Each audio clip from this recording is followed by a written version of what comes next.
And yeah, it's amazing. I went back to Zoom. The Maestro thing was not the greatest success.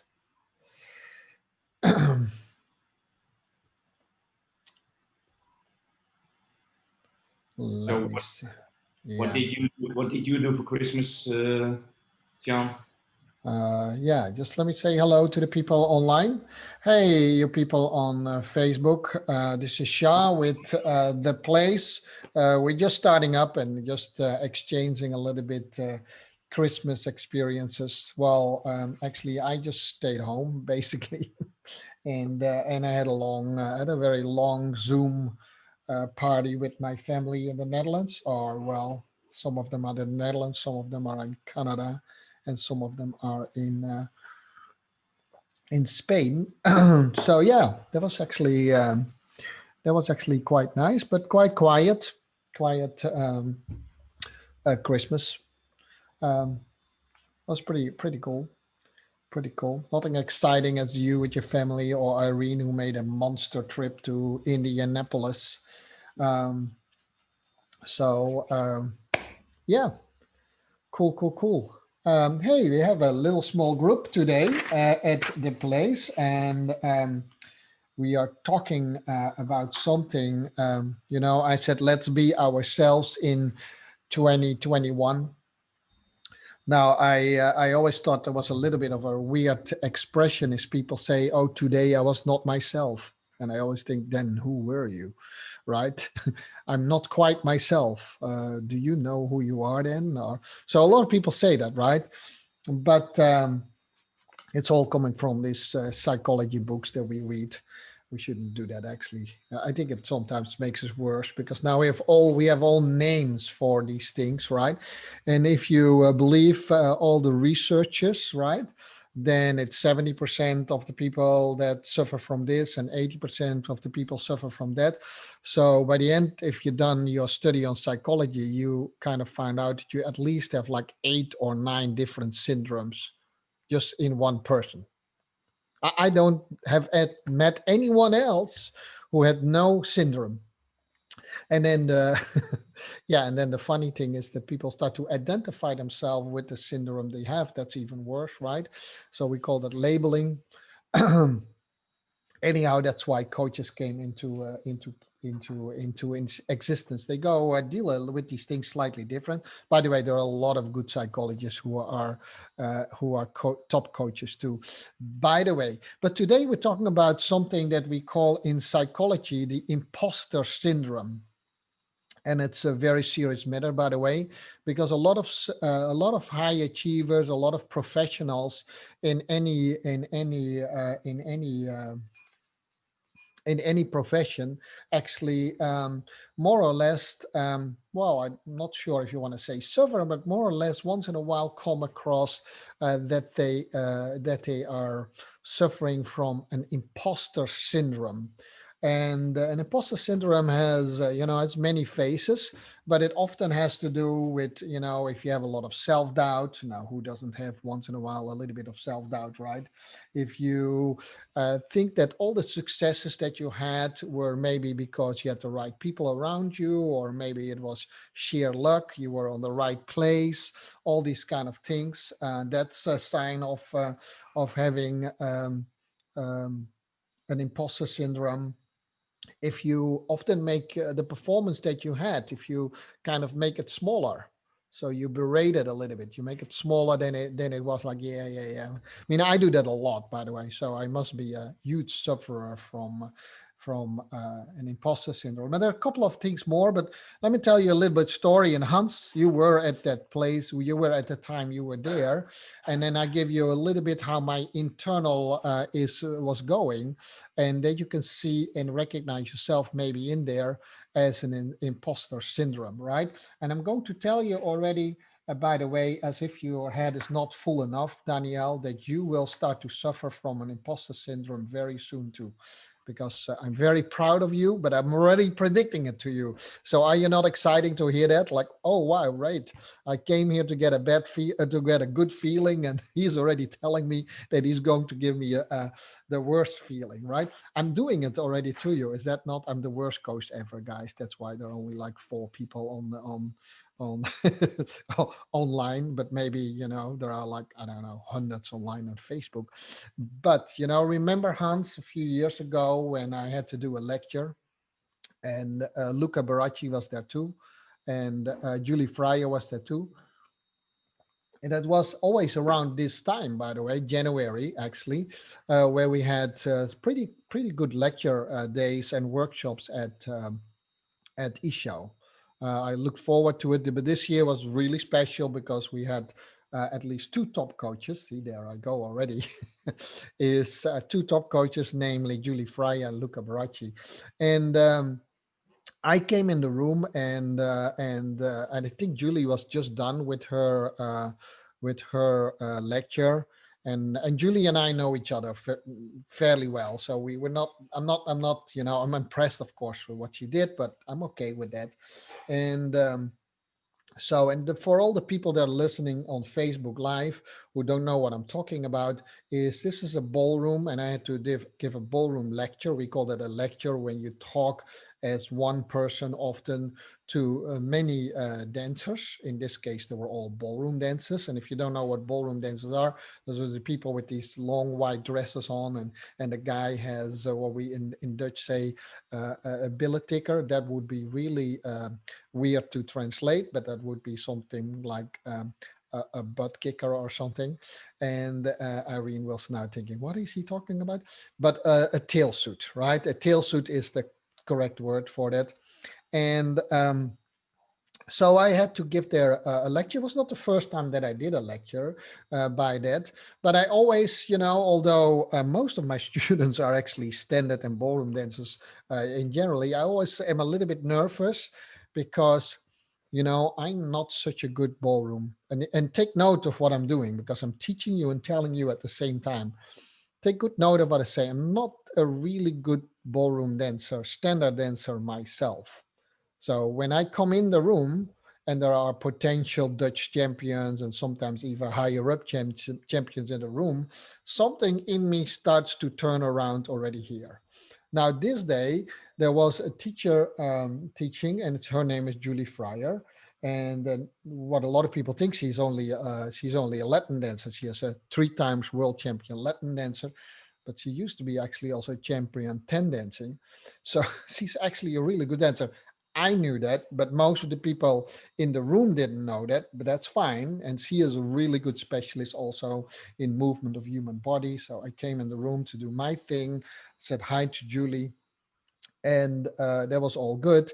But you could see that in my mind I was thinking, oh hell, they just, all these people, all these great dancers, they just had this lecture, this workshop from this 3 times world champion. Yeah, 3 times world champion. And that's so that's kind of upping up the game a little bit. And then I think I told this story a numerous time. And then I was trying to prepare, try what music I do. I was talking a little bit to Isha, who is the owner of the dance studio, by the way. Also a pretty good ballroom dancer, Dutch champion several times. So there was I was 7 times, attendance champion, and so there was and I was just preparing, and there was an Italian guy coming in, and I know him, I recognized him, and his name is Luca Baracci, and he happened to be my all-time favorite ballroom hero, at least at that time. Actually, I think he still is, to be honest. But anyhow, no that, and he said, hey, I don't think we officially ever met, and I thought we never met, period, but fine. Fine. I said, yeah, good to meet you. I said, yeah, I heard about your lecture, and are you okay if I come and sit in?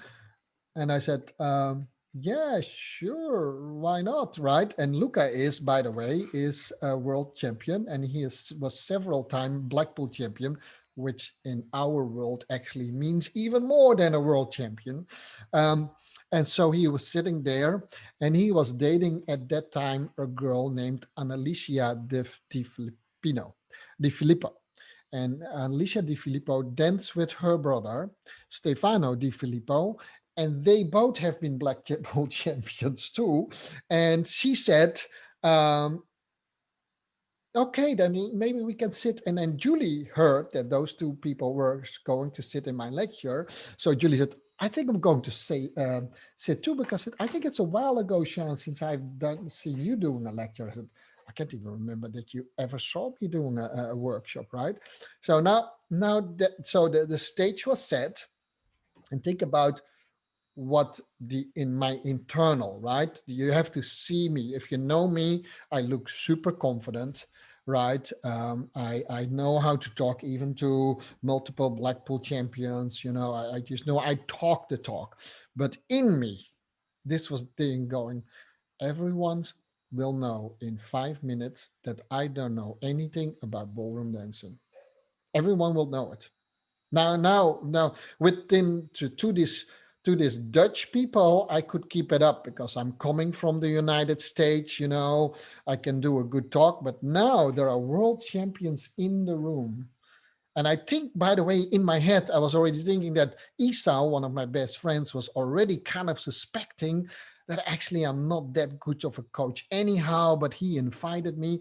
And then my most trustful students are in there, and I will lose them all. Like, oh my gosh. So my head was kind of exploding, and then I was looking nervously at my phone, but my external was like perfect, right? I had my, I still know what I was wearing. I was happy that I was not wearing my usual black dance clothes, and definitely not ballroom shoes, right? Because now at least I had this, like, maybe semi business clothes, right? But so that I could say my coaching is coming from something else. I had this all new scenarios, and I prepared my lecture really well, but I threw it all away. I said, okay, I cannot use ballroom terms, because if I use ballroom terms, then everyone knows that actually I don't know really what all these terms mean, right? Then I say accidentally maybe something like, I don't know, a natural turn. And what is it again? Was natural, was it left, or was that right turn, right? All these things start to be, as a maniac, I became a maniac in my head. And then Isa was doing at his clock, you have to start in a few minutes, yeah. Oh, I'm ready. So ready. Don't worry about it. Casually walking around with everyone a little bit. Making jokes. If you know me a little bit, if I make a lot of jokes, I'm like Hans, right? I'm nervous. Yeah, I'm nervous. If I make too many jokes, you can bet it. I'm nervous. So so that's what we call the imposter syndrome. Because what I forgot is that I have been teaching at that time already, probably for probably 20 years or so, at least, right? And it was not my first lecture, seriously not. Actually, in that year, I did, I think, a series of lectures throughout the country. And I think those people would never ask me back if I would tell a lot of nonsense. I actually had quite a few champions trained already, right? I had trained at least 3-time Dutch champion. I had in standard. Okay, that's kind of a good record, right? Um, and the numbers 2, 3, and 4, and at least a few Latin champions. I didn't think I had a professional Latin champion in my stable yet, but I had enough champions in my on my record. But I forgot about all these things, right? I also forgot that I, went for a few months and studied ballroom dancing with some awesome teachers to get a license. I also forgot that I had, like, I don't know how many private lessons in my life. And if I would calculate what that had cost me, that probably I could buy a car from it, if not like several, right? Several cars. And people might think that's ridiculous. That's actually not ridiculous. That is absolutely true. That's how much money we spend on it. So if that means something, so I actually had a huge record of things that would actually, if you would see that, then you would think, oh, actually, this man need to know at least something, right? He could still be an idiot on the floor teaching, but he needs to. Oh, I also forgot that I was a world champion myself. Totally forgot. It slipped my mind in that, because I saw Luca, I saw the sister Annalicia, I saw Julie, I saw Esau, I saw all these other potential Dutch champion. I forgot. I thought everyone will know now that I'm an imposter. Yeah, everyone will know now that I'm an imposter. And I'm the only imposter in the world too. And strange thing is, guys, that after all my studies, after actually this event, but I knew this already, started to look a little bit more deeper in these things. And I started to understand that even people like a Luca or a Julie, they have the same issue as I have. When they come to a congress or something, it starts to work in their mind too. Luca might think, oh, I only became champion because I danced with Lorraine. Julie might say, I only became dance champion because I moved to the Netherlands, and Netherlands people are friendly, and I had Ruud van Meij, and there was Louis van Amstel. She might, I'm not sure, I didn't talk to her about this, but she might think that too, right? And so we all have that. We all have that. We think that someone will actually recognize us as not being really who we are, that they think like, so that's when I start to think that I have to live up to a certain expectations. And I had that for, I mean, I'm a coach after all, so I fortunately had it only for a few minutes, right? Only for a few minutes I had that. And then I was thinking, you know what, you know I just do what I do. And if that's not good enough, I'm really sorry. I probably didn't get as much paid as Luca anyhow. So, who knows, right? No, Isa always takes really good care of me. So that would not be fair if he was listening. It's seriously true. He's always really good for me. And I think that it was actually a really good lecture at that time. If I look back at it, I demonstrated to everyone. I still remember how the lecture was, that just by walking with you, I could tell you who you are and how you run your internal. Right? I promised everyone, even when Luca was there, I know it exactly. I promised everyone that was willing to work with me for a few minutes that they would significantly dance their English waltz or slow fox better. I think they can only pick two dances. I forgot which dances were, but that was what it was. I became confident. I just did my thing. I did my magic. And probably Luca still remember this crazy Asian guy who had this weird thing of teaching people how to dance ballroom better without ever putting one foot in front of the other, at least not on music that day. Right? So, but we all have that. We all have that. I'm sure, Hans, if you go to one of your meetings, you do a presentation, you're confident, suddenly you see a few big shots coming in. You either kind of behave different, you think you have to do more than normal, or you suddenly do less than normal. Something is getting a hold of you, and we call that an imposter. Right? Something is thinking that you, so where is that coming from, right? One of the things that it is coming from, no one knows ourselves better than we, right? We always say, oh, that person knows me better than me. But that's, of course, nonsense. You spend 24 hours a day with yourself. You listen the whole day to your own thoughts and your own doubts and your own insecurities and all this craziness that you have in mind. You hear that. And because we hear it the whole time, yeah, I know. I know, Hans, you're good. You're a good professional, but I will put you in in our life together as coach and student. I will put you in a few positions where you will get that feeling. It's a good growth thing for you, right? But so we listen to ourselves, and strangely enough, because we listen to our own thoughts the whole day, every day, 24 hours, we sometimes believe, and actually 70% of the people, by the way, we sometimes believe that everyone knows what we're thinking. Everyone can see through our self doubts, all our things, we really think that. We really think that people are psychic. Now, believe me, there are no psychics in this world. It's just simply not true. Coaches who try to be psychics are horrible coaches, right? That's not a good thing. We should not guess. We should not do all these things. And some of us are maybe a little bit more intuitive than other people, but it's all skills, right? It's all skills. So we spend a lot of time with ourselves, and therefore we think that other people do that too, and so they see all our doubts, and so they, if we do that for the first time, then then we will be read out as an imposter, right? And I will go a little bit deeper, but I need to, for now that Danielle is back, I first need to give her that bad feeling that I promised to give her, right? I mean, that's only fair, right? You know. So Danielle, I'm so proud of you because you started your first blog. Yeah, and I think you already had 5 or 6 posts. Very well written, funny as hell, and where in which she write her own misery and all that stuff. Really cool. I'm super proud of you. Um, but here it comes. In a few months, when your audience starts to grow or not, it could also not grow. It has the same effect.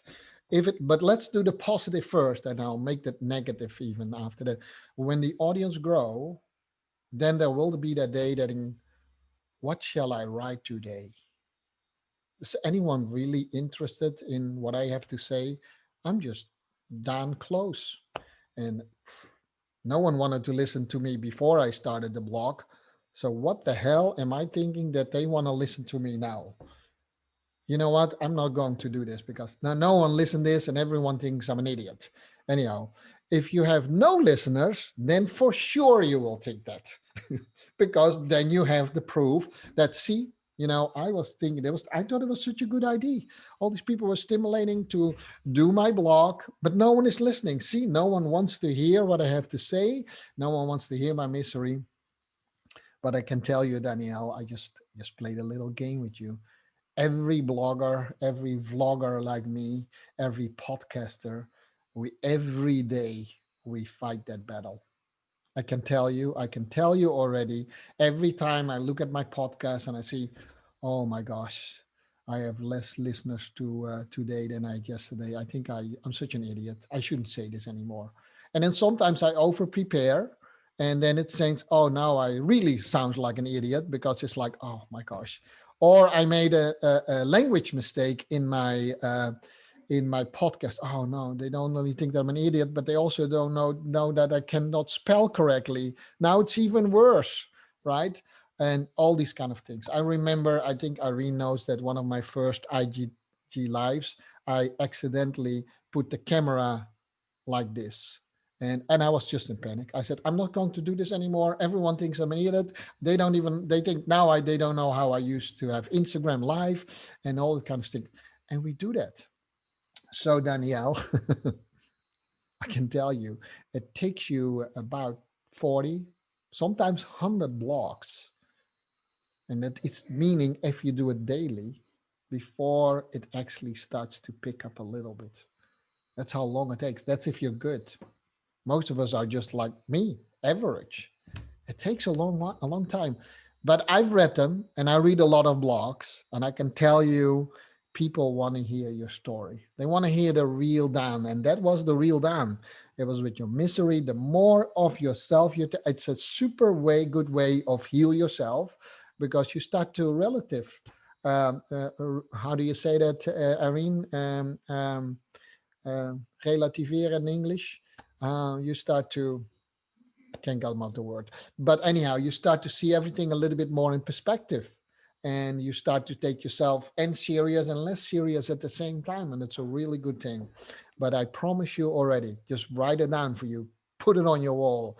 Jean already told me that I will suffer from an imposter syndrome one day, or you know one day it will come that I will think, me Dan, see, I'm a little bit psychic after all, will think, why would people actually listen to my podcast, or why would they actually read my blog? Why would they actually see a picture of my dog, or a nature picture? I like the nature pictures, but there are much better photographers in the world than me. So no one wants to read them anyhow, and no one wants to. You will get that done, you know, but it's not true. I can guarantee you it is not true. That's that voice in our head. We can do that the whole day, right? The people who are not so confident in doing presentations, they had that, right? If that's your thing, that's your thing. I know it's Hans's thing to do a presentation. He loves it. He does it all the time. He loves it, but some people not. That's when they start to read things and it's getting worse and worse, right? And then they have to come to people like me. And so I make a lot of money and teach them how to do a decent presentations. Really cool job that I have. But anyhow, 100 days, Dan, it's your task.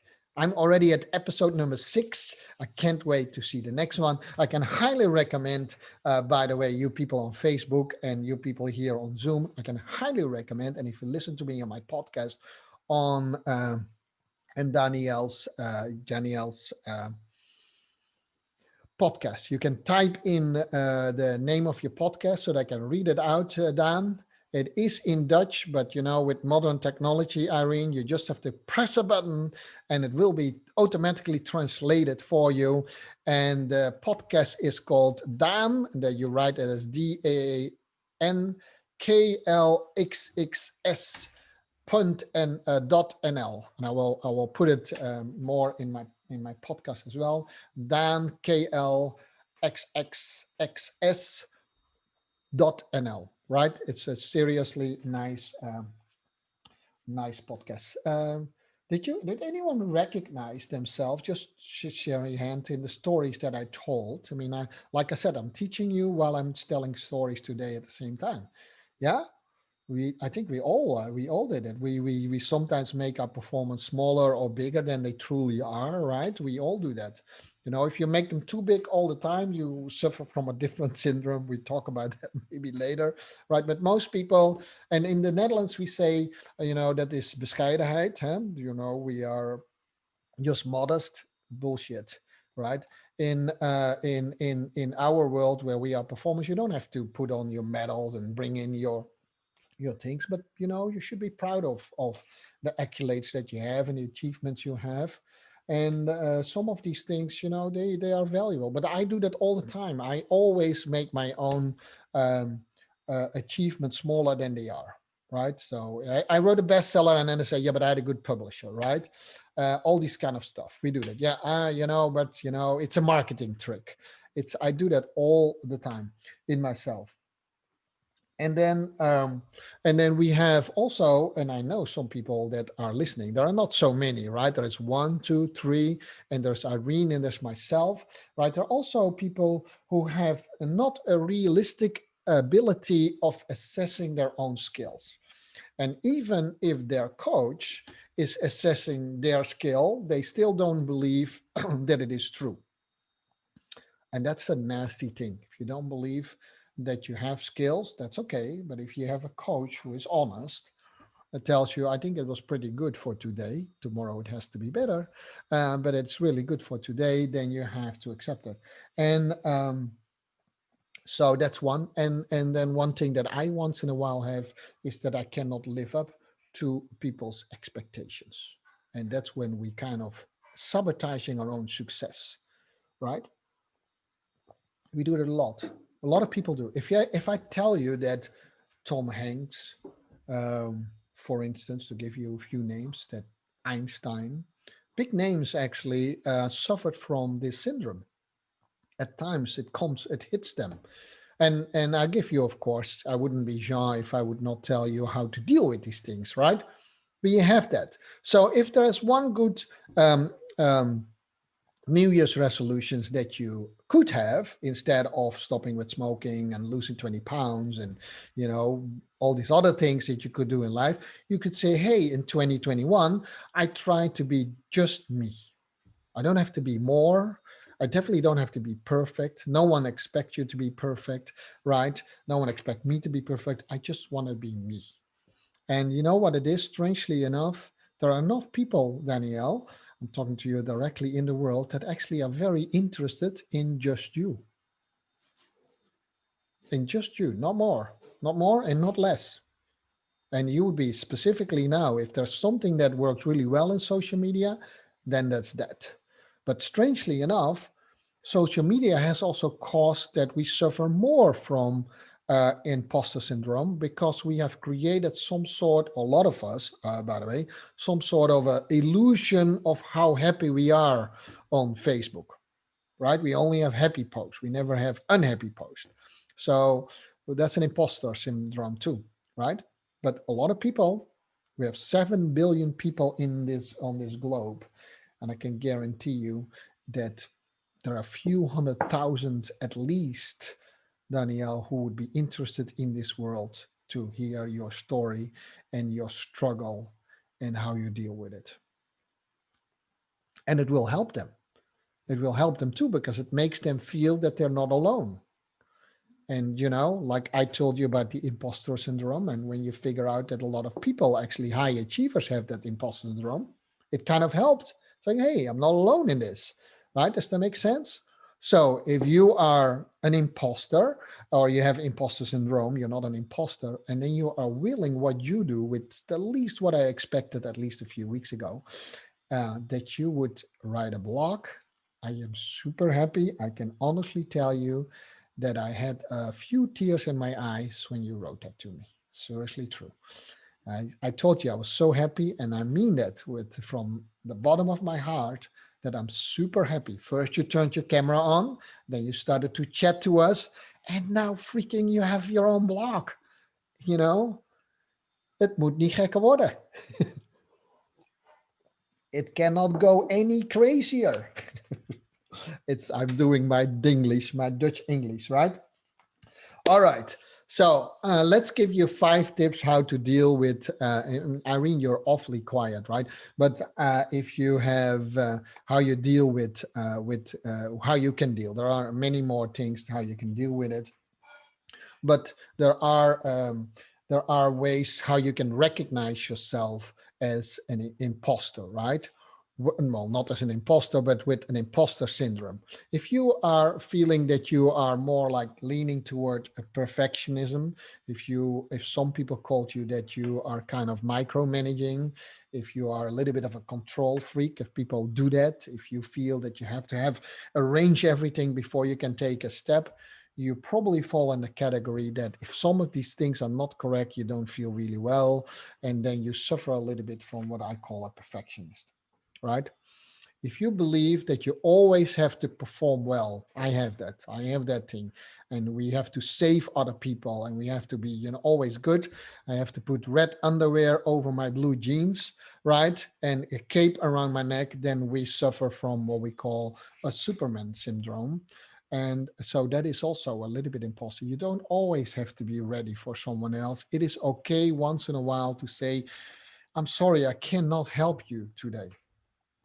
um, if you believe that everything you did was just because of your talents, right? But this is a tricky one, by the way, and in not your hard work, right? Then at some point in time, you know that you start to run out of your talent, and you never run out of your talent because I'm telling you so, that most of the things you achieve is because you put the work in it, right? Some people think, I am in misery. The more I think about my misery, the better it gets with me. No, in the end of the day, you have to get your butt out of your chair and do things, right? But some people who have a lot of success in the beginning of their career because of their, I don't know, natural flair or stuff like that, start to suffer because they forget that they just can work for it too, and it works perfectly fine, right? You don't have to be a natural genius, right? You don't have to be. No one is a natural genius. Even if things came to you easily, that doesn't mean that it came to you naturally, right? I remember always when people say to Irene that she's such an incredible dancer and she must have had a lot of talents. And sometimes they make it even worse. She must have had a lot of dance lessons before she came to our studio. That's even worse. They're like, I'm right here. I'm her coach, right? I'm her teacher, right? But they do that. Irene can testify to that. But what she hates most is she says, if people say to her, you have a lot of talent, because that kind of negates the fact that she puts hours and hours of work in there to get where she is, right? Because like talent is like something you can get by at the Aldi. No, talent is just like 5% maybe. All the rest is hard work and tenacity and stuff like that. So, I started to see the word talent slightly different. I'm always careful now to use that word talent, by the way. But natural genius, right? Sometimes you believe that the things that you have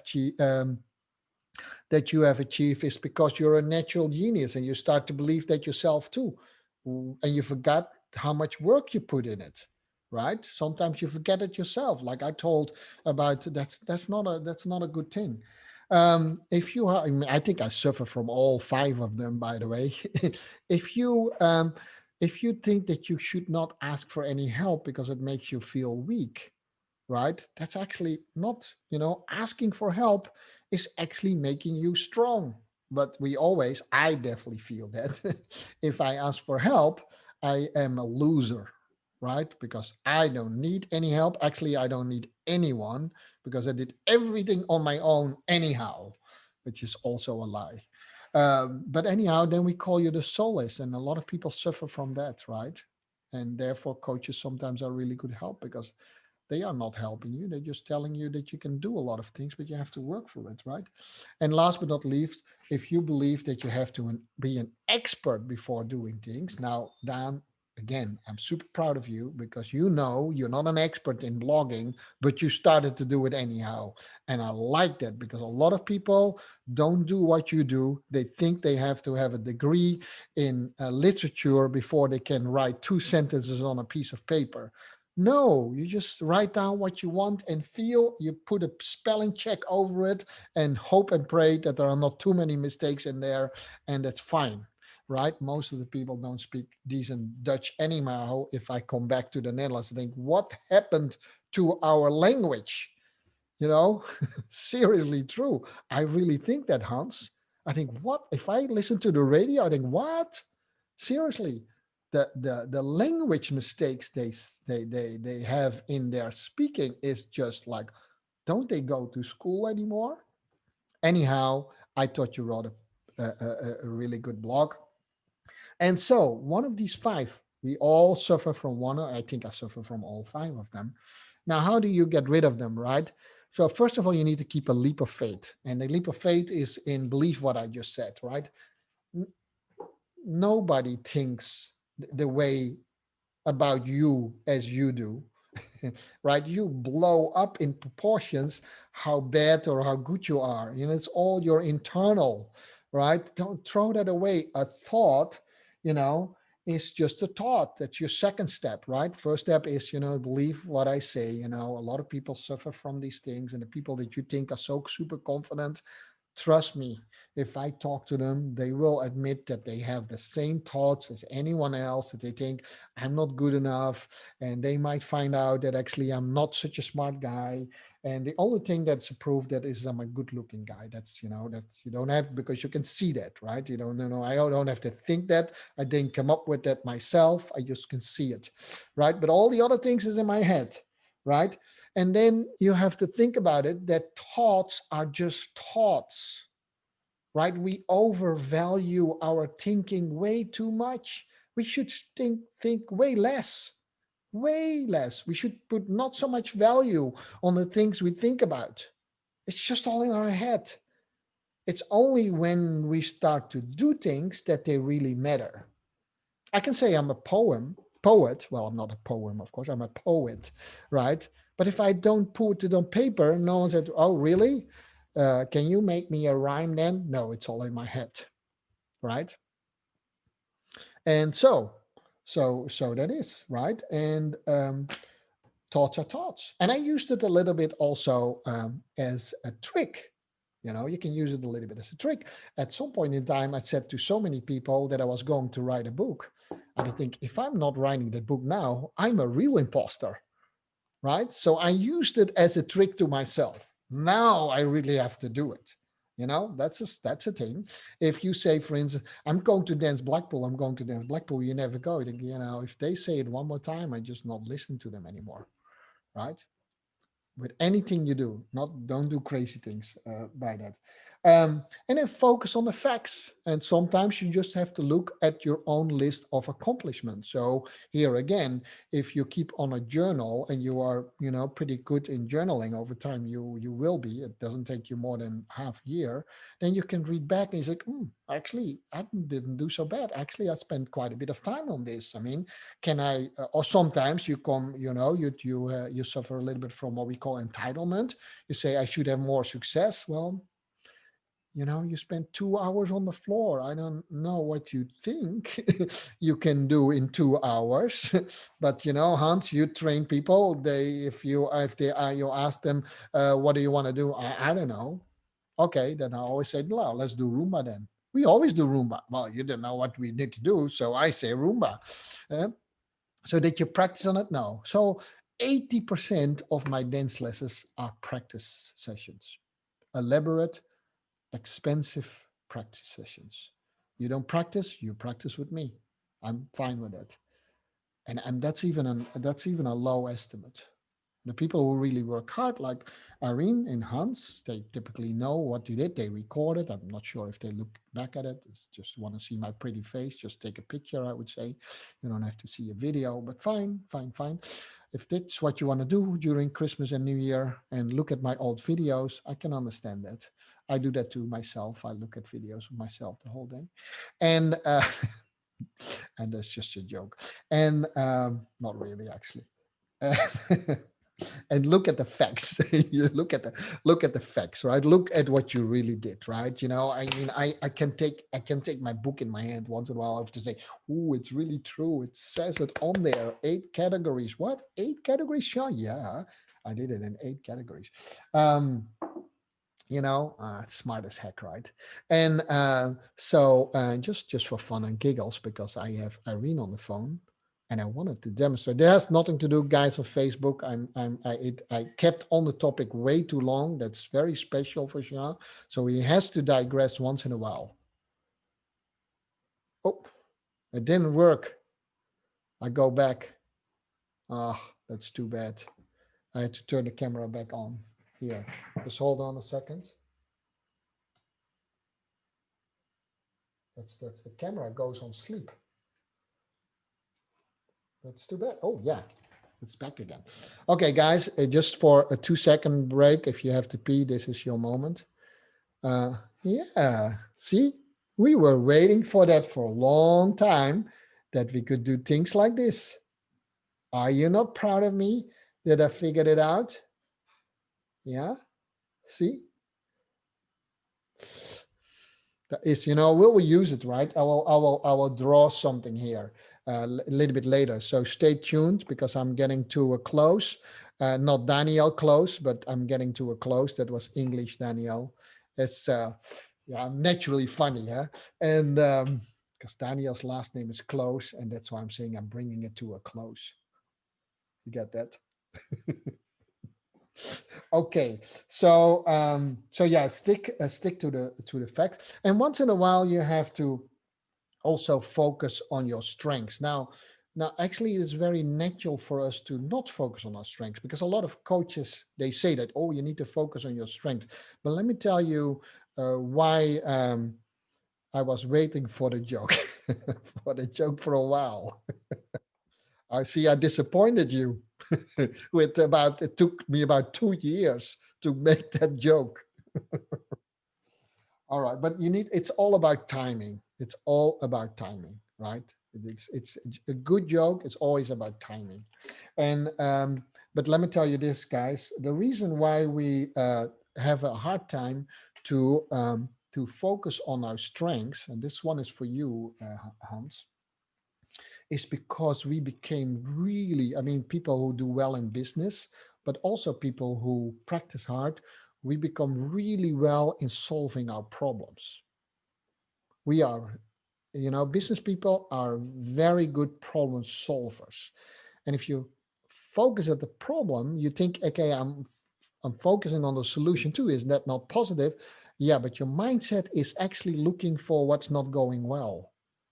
And so we're constantly looking at what's not going well. And so, therefore, we sometimes forget that we have to look at pure our strengths, right? Specifically, if you suffer a little bit from low confidence, and that's the main reason, isn't that an interesting thing? I could do a whole lecture on that. But so people like Irene, if she focused constantly on how to improve her Roomba walk, she's only focused on the things that she has to do better. So she creates a mindset in herself that it will never be good. It will never be good. You can only get better, by the way. That's a good mindset to have. But, you start to understand the principle behind this, right? You create in yourself a mindset that you always have to improve, which is a great thing as an athlete. But if you once in a while really want to enjoy, specifically when you have to perform, you have to eat the soup. You cannot taste the ingredients as individual components of the soup anymore. That would be a horrible pea soup, for instance. If you, have this crunchy piece, individual piece. So you need to, does that make sense? You need to know when you're practicing, when you are starting to solve the problem, but you need to celebrate the solving of the problem as well. And that is your performance, guys. When you go on stage or when you go on the floor for your first round, second round, third round, fourth round, fifth round. That 5 rounds is what Hans and Belinda going to do in the next Black Ball because that's the final round. You know, in the round themselves, they have to be happy with their what they solved. Between the rounds, we are going to do a little problem solving ourselves again, and boom, it starts all over again. Does that make sense? It's a slightly different mindset. If we in the dancing keep looking at what we can do better next, we don't focus on our strengths. We don't have a good, we don't have in Dutch, I would say dansbeleving. We don't experience it as it comes to us, right? Does that make sense? Right? And that would be like reading my book and reading like what can I and strangely, strange as that is, I'm working on my audiobook. It will be done today or tomorrow, but it's another person who speaks, who talks that, and now I hear my book in a different voice back to me, and it hits me actually strangely as it is how good my book is. It's really weird because when I read it to myself, I mean, I did that my 4 years trying to figure out what to say. But now it's like a stranger telling my own story. And I thought, wow, that's actually a pretty good book, right? Strange as it is. A lot of people told me that already. By the way, it did become a bestseller afterwards. But it took me only until this week. And I told it to Irene. It said, kind of hit me on a few levels suddenly. Isn't that strange, right? Guys, I think we should try to translate it to in our own. Can we sometimes look at a video in a slightly different way? What I used to do when I dance is I look at it for the first time, and the first time I'm overly critic. I can only see. But strangely enough, when I was looking back at some of my videos from years ago, and I was sitting with Natas, my best friend, we're sitting with VHS recorder, and I think, oh my gosh, all these old videos, there would be a disaster. And I was like, and there was we went pretty fast through all these levels, but I thought it was all luck and good looks and stuff like that. But I was looking back, I thought that's actually not so bad. I mean, I could see it in the context. I mean, I didn't think that I would become Blackpool champion, but I sent Irene a few of those clips. I thought, I can actually see why I was number one there. Does that make sense? That's what we call the imposter syndrome. We can also not accept something if we did it well. We still want to diminish it for ourselves. And we cannot just see for what it is. Just not overdo it, not underdo it, just see it for what it is.